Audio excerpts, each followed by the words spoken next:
When Christ had yielded up the ghost, the veil of the temple was rent in twain from top to the bottom, and the earth did quake, and the rocks rent, and the graves were opened. Christ first descended into the lower parts of the earth to preach unto the spirits in prison, which were sometimes disobedient. Yet his soul was not left in hell, neither did his flesh see corruption. Jesus had now obtained the keys of hell and death. The second altar of incense represents the new spiritual life and resurrection of Christ from the dead. For he who knew no sin was made sin for us.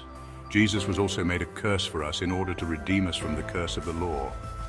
Jesus said himself, "I am the resurrection and the life." Christ had returned from the dead as a quickened spirit in immortality and had made both one, spirit and flesh, breaking down the middle wall of partition between us. Literally, he arose from beneath the earth to this physical world, passing through the spiritual veil which was rent in half, granting him access to and from.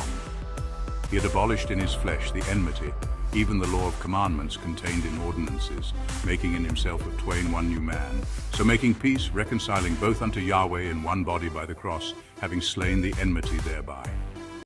Having therefore, brethren, boldness to enter into the holiest by the blood of Jesus, by a new and living way, which he had consecrated for us through the veil, that is to say, his flesh, which is the living bread that gives us life in this world. For the Most High dwelleth not in temples made with hands, for Yahweh's temple now dwells in you and me.